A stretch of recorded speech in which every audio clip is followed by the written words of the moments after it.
जय सिया राम। तो कल हमने श्रवण किया कि हरिवल्लभ भक्त कौन से होते हैं, और उन्हीं में से कुछ के चरित्र तो हमने पूर्व सुने हुए हैं, जैसे हनुमान जी महाराज के, शबरी जी के, गरुड़ जी के।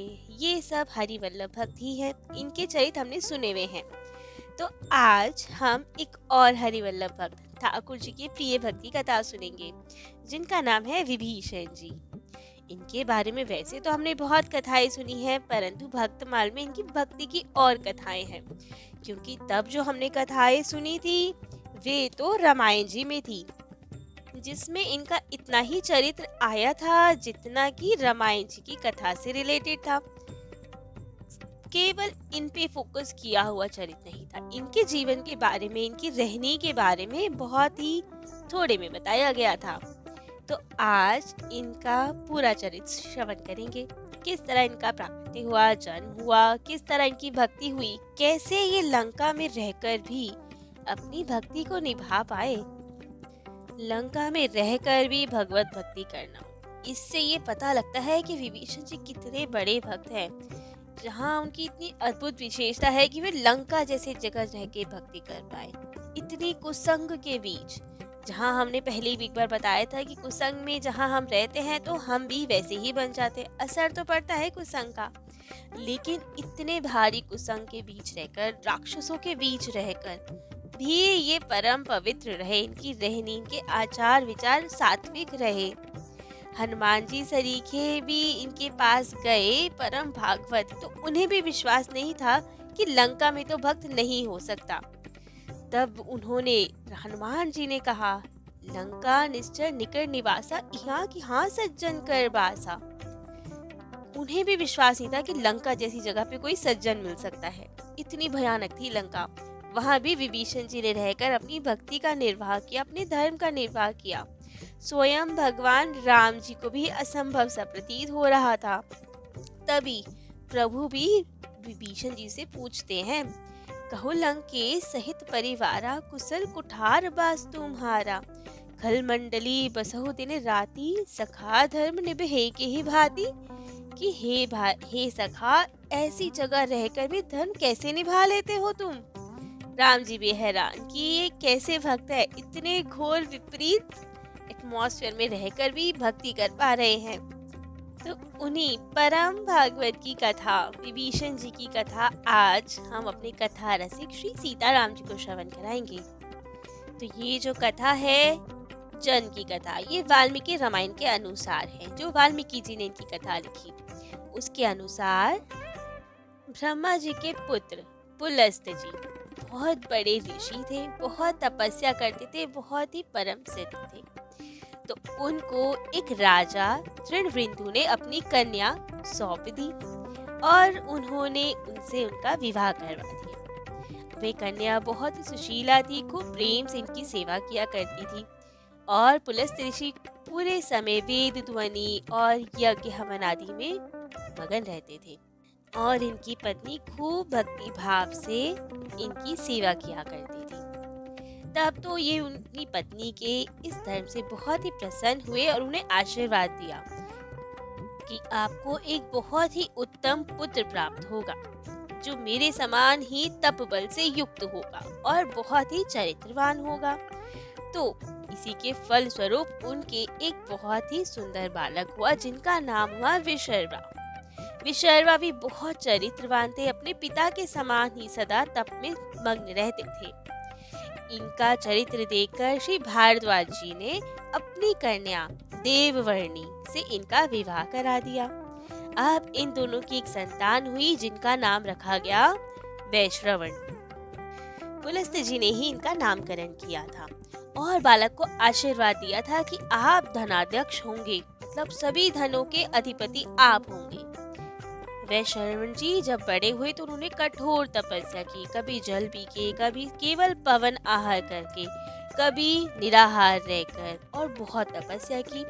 ब्रह्मा जी की तपस्या से बहुत प्रसन्न हुए और इन्हें यम, इंद्र और वरुण के समान ही चौथा लोकपाल बना दिया, और सभी निधियों का स्वामी इनको बना दिया, और इनका नाम रखा गया कुबेर। और इन्हें एक बहुत ही दिव्य पुष्पक विमान भी दिया गया।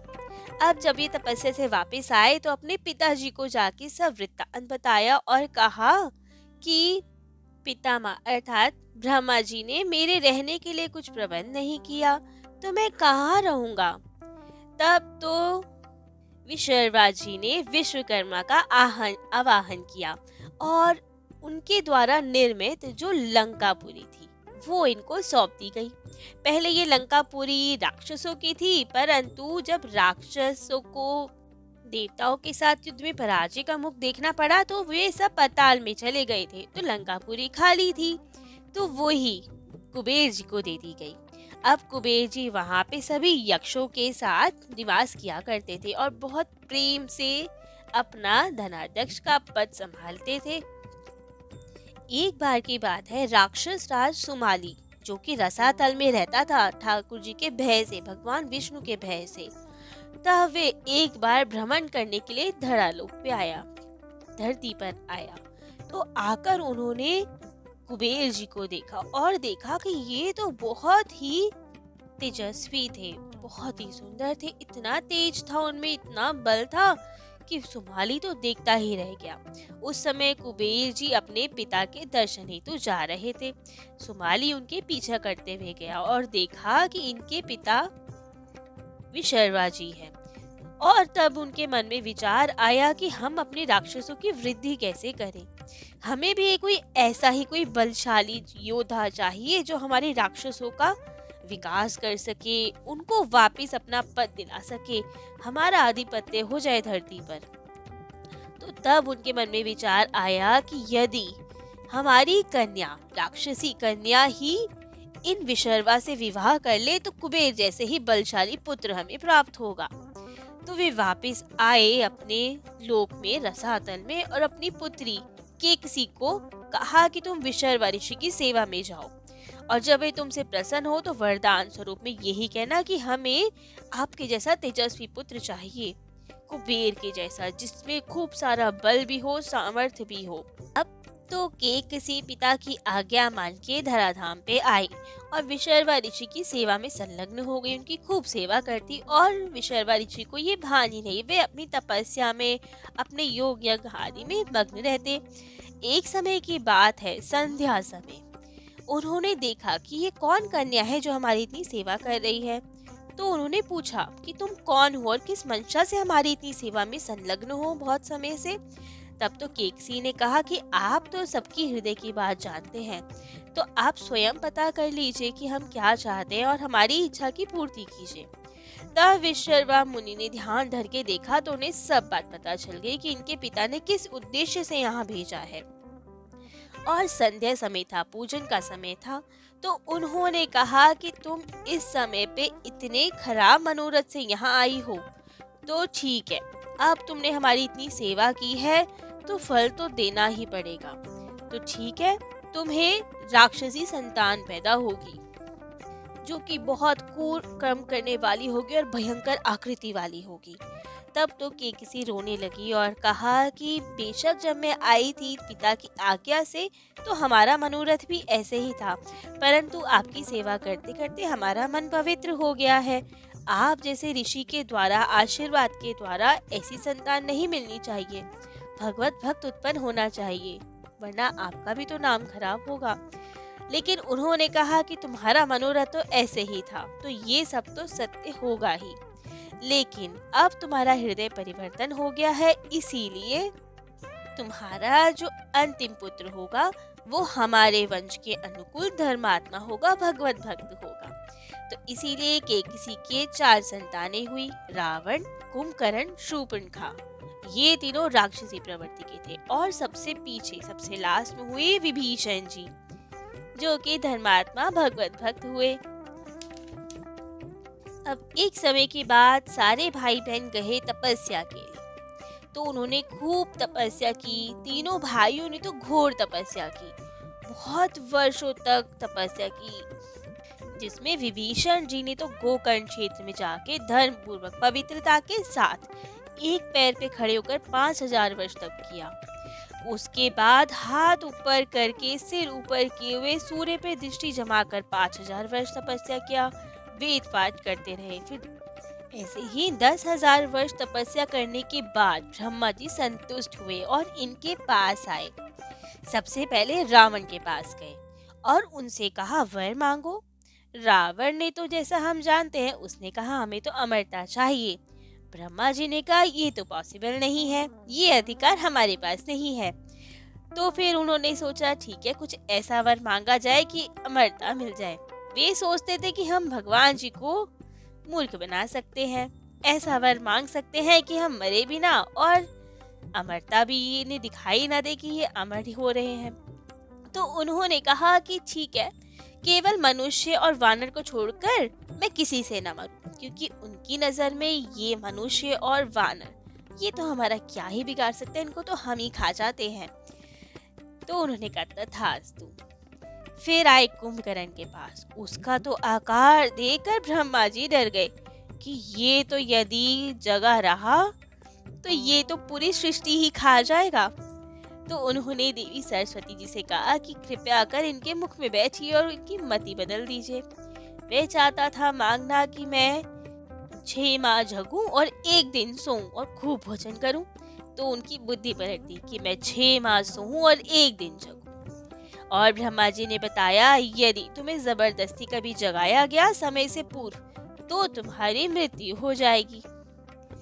अब आए वो विभीषण जी के पास और विभीषण जी के पास आके तो उनमें खूब प्रेम जगा, क्योंकि वे पूरी पवित्रता के साथ अपना तपस्या कर रहे थे। आकर ब्रह्मा जी ने कहा पुत्र अब आप वरदान मांगिए कि आपको क्या चाहिए। तो विभीषण जी ने कहा कि भगवान मुझे श्री चरणों में, श्री ठाकुर जी के चरणों में निश्चल प्रेम ही चाहिए, इसके अतिरिक्त और कुछ नहीं चाहिए। जैसे कि मानस जी में लिखा है, गए विभीषण पास पुनि कहो पुत्र वर मांगू, तेहि मांग्यो भगवंत पद कमल अमल अनुरागु। तो ब्रह्मा जी बहुत प्रसन्न हुए और कहा एवं अस्तु। अब जैसे कि रावण अमरता चाहता था लेकिन ब्रह्मा जी ने नहीं दी क्योंकि उसकी मंशा खराब थी। विभीषण जी ने अमरता नहीं मांगी, उन्होंने तो ठाकुर जी के चरणों में प्रेम मांगा, परंतु ब्रह्मा जी ने उन्हें बिना मांगे ही अमरता दे दी। कहा कि पुत्र आप सदा धरती पर बने रहे, जब आप चाहें तब आप मृत्यु लोक से विदा हो। तो ये है चिरंजीवी जो आज भी धराधाम पे है। अधिकारी जनों को आज भी विभीषण जी के दर्शन होते हैं। आगे हम कथाओं में श्रवण करेंगे रंगनाथ जी के मंदिर में और जगन्नाथ जी के मंदिर में आज भी विभीषण जी आते हैं और सर्वप्रथम पूजन करते हैं, जिनके साक्ष्य आज भी दिखाई देते हैं। अब तो सब वरदान प्राप्त कर लंकापुरी में आ गए वापस। लंकापुरी अब रावण को कैसे मिली इसकी तो कथा कभी श्रवण करेंगे। कुबेर जी अब इनके सौतेले भाई थे, उनसे बहुत ईर्ष्या थी इन्हें, तो उन्हीं को पराजित करके रावण ने लंका उनसे हथियाई और पुष्पक विमान भी छीन लिया। तो इस तरह लंका रावण को मिल गई। तो अब ये सब भाई लंका में रहते थे राक्षस वृत्ति से, और खूब सारे राक्षसों के बीच में विभीषण जी को रहना पड़ता था। परंतु यद्यपि रावण स्वयं को भगवान जी से कम नहीं मानता था। लंका में तो इन्हीं की पूजा होती थी। वे भगवान से, भगवत भक्तों से, देवताओं से वैर मानता था। कोई पूजा नहीं कर सकता था लंका में, कोई देवी देवताओं के मंदिर नहीं थे। परंतु विभीषण जी, इनके घर में तो मंदिर भी था ठाकुर जी के, श्री विग्रह भी थे, तुलसी जी भी थी, कथा कीर्तन शंख ध्वनि सब कुछ होता था वहाँ पे। इनके घर में तो रामायुध अंकित थे, राम नाम लिखा हुआ था। जैसे कि मानस जी में भी लिखा है, भवन एक पुनि दीक सुहावा, हरि मंदिर तह भिन्न बनावा, रामायुध अंकित ग्रह शोभा बरनी न जाई, नव तुलसी का वृंद तह देखी हर्ष कपिराई। जब हनुमान जी लंका में प्रवेश किए तो हर जगह देखा तो वहाँ तो तामसिक देवी देवताओं के तो मंदिर थे जिनसे सिद्धियां प्राप्त हो, परंतु हरि मंदिर कहीं नहीं था, भगवत जन नहीं थे, वैष्णव कहीं नहीं थे। तो जाते हुए विभीषण जी का घर दिखा जहाँ पे रामायुध अंकित थे। रामायुध अर्थात शंख चक्र गदा धनुष बाण राम नाम तुलसी जी का वन पूरा, बहुत सारी तुलसी जी लगी हुई। वे देखकर तो हनुमान जी चकित हो गए। अरे यहाँ पे सज्जन कौन है, यहाँ कौन वैष्णव जन है जिसका इतना सुंदर घर है। तो अब ये कैसे पॉसिबल हुआ? रावण की नाक के नीचे ही उनके भाई कैसे हरि भक्त बन गए? हरि भक्त बने तो बने साक्षात सबके सामने ठाकुर जी की सेवा पूजा कैसे कर पाए, इसकी एक बहुत अद्भुत कथा है जो कि हम कल श्रवण करेंगे। आज के लिए इतना ही। जय जय श्री सीताराम।